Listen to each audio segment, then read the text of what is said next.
e-bikes seem to be just exploding in popularity lately, and we get it. They're fun, fast, they make commuting or running errands a cinch, and make a pretty good replacement for a gas-guzzling vehicle for a lot of trips you may make around town. Personally, I love a good e-bike because I live at the top of a fairly lengthy hill that I have no desire to ride up after, cycling to the gym for legs day or after a long hike up a mountain. And in the summer when it's hot, dang, biking with an e-bike can mean the difference between showing up to your office or a lunch date covered in sweat and panting or, not. Plus, we love an e-bike's capacity to haul heavy stuff like groceries or climbing gear or, I don't know, six-packs with ease. Throw a couple panniers on an e-bike and you basically have a small car. So we tested out the RadCity 5 Plus from Rad Power Bikes. Now, this is a pedal assist bike, by the way, meaning you do have to pedal to power it,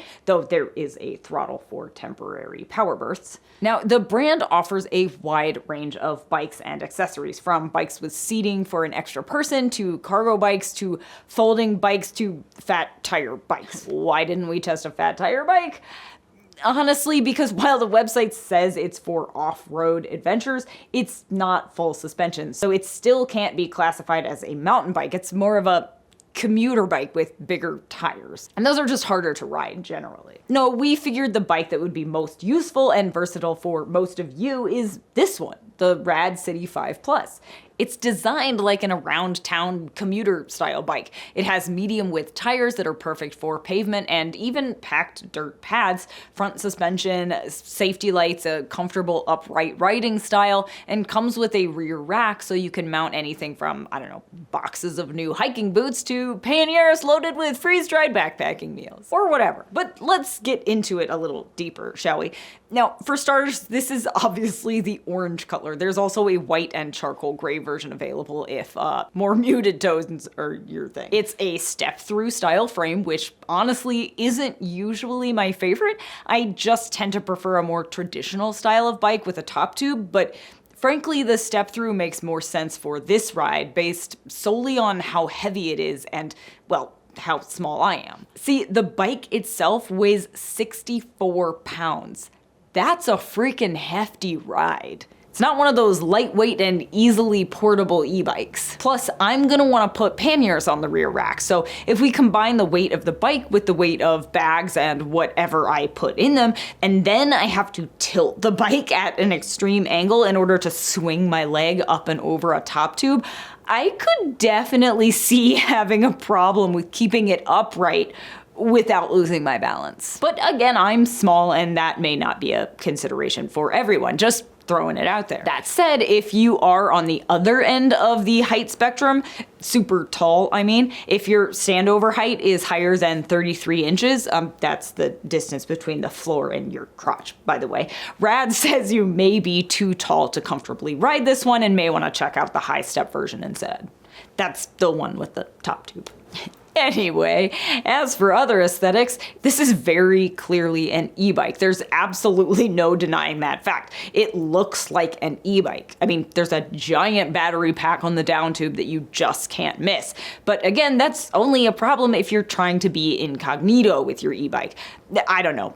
Maybe I just think e-bikes look dorky. Useful, but dorky. As for the components, quality varies. They're fine, especially given the price of the bike at under $2K, but if you're looking to buy an e-bike based on components, it's worth mentioning and you may want to shop around a bit. The shifters, for example, are Shimano, but they're pretty cheap.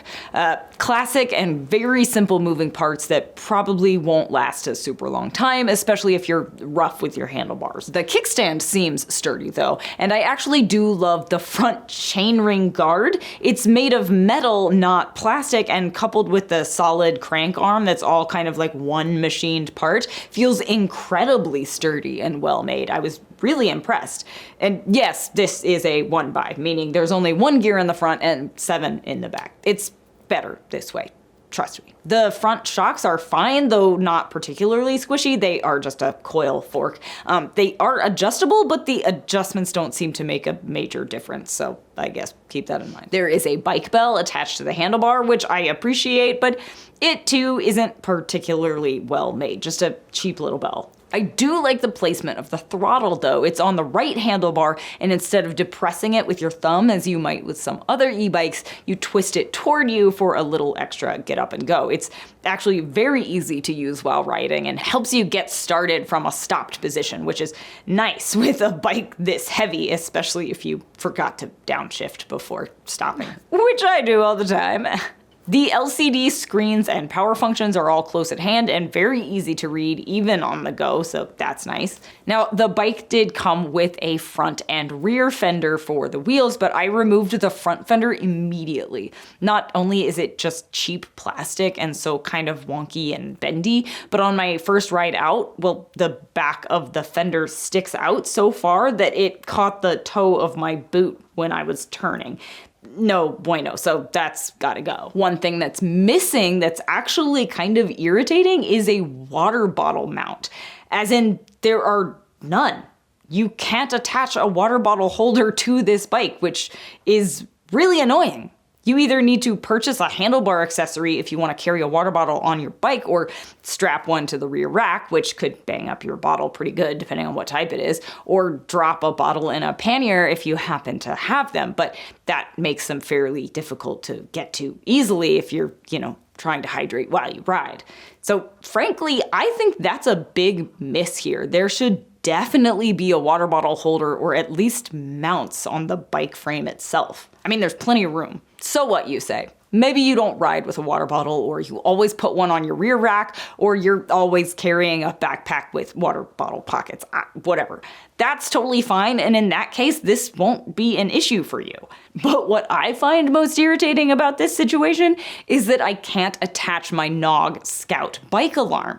This device that we recently tested mounts to your water bottle holder and acts as both an alarm if someone tries to steal your bike and a locating device if, God forbid, it does get stolen. So essentially, there's no way for me to attach that device to this bike, which is a bummer because while my mountain bike is more expensive than this bike, the e-bike is the one I'm more worried about getting swiped, at least in the city. As for assembly, the bike comes mostly assembled, but you do have to put in some work. It's fairly straightforward thanks to simple directions, including a video, but on the day your bike arrives, you may want to schedule a little extra time to hang out and get it all done. It took me a bit over an hour. It does come with all the tools you need, so that's a plus, but on the downside, they're really crappy tools. So if you happen to have your own, you might want to keep those handy and use those instead. There are plenty of accessories available for the rad bikes, but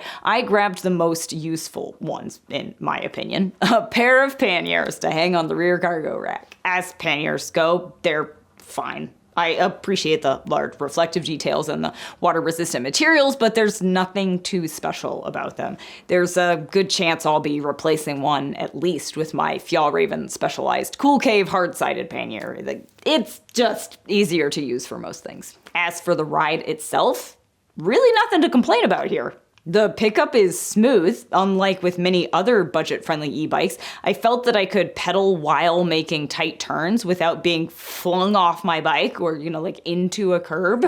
It's very comfortable to ride since the geometry allows you to sit more upright as opposed to bent over and reaching forward. So if that's a concern, it's good to know. And while the ride was a bit bumpier than I had hoped since the suspension isn't super robust, the 750 watt hub motor seems perfectly capable and pleasingly powerful. I mean, this thing can move. I rarely took it above level 3. The disc brakes work beautifully, the brake light comes on automatically when you brake, and the headlight comes on automatically as soon as you turn the bike on. You can't turn it off, of course, but I just leave it on all the time. That said, I found the headlight a little hard to mount. I couldn't get the nuts and bolts tight enough, so it does tend to point itself sort of up or down when riding, just from road vibration, which is kind of annoying. But more importantly, there were no surprising or unpleasant quirks while riding. For example, after we'd been testing our S-Bin e-bikes for a while, they would occasionally start to just rev up